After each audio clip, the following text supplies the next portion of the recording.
Ose gatuani orizin në këtë mënyrë, mjeku i njohur paralajmëron, mund t'ju helmojë.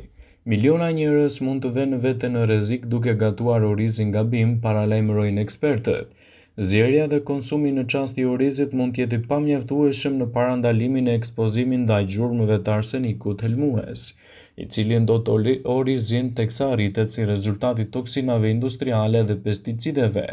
Andy Ahmed, profesor i shkencave biologjike në Universitetin Queen's Belfast, testoi 3 mënyra për të gatuar orizin dhe shikonte nëse nivelet e arsenikut do të ndryshonin. Mënyra më e sigurt e gatimit të orizit është që ta lini gjatë natës në ujë. Më pas, i hiqni ujin e ndenjur dhe e zieni në tenxhere me ujë të pastër. Kjo do të jetë një mënyrë shumë e mirë për të larguar edhe mbetjet e arsenikut. Gjithashtu, ekspertët këshillojnë që ta shplani për herë orizin përpara se ta gatuani nëse nuk doni të përdorni këtë metodë.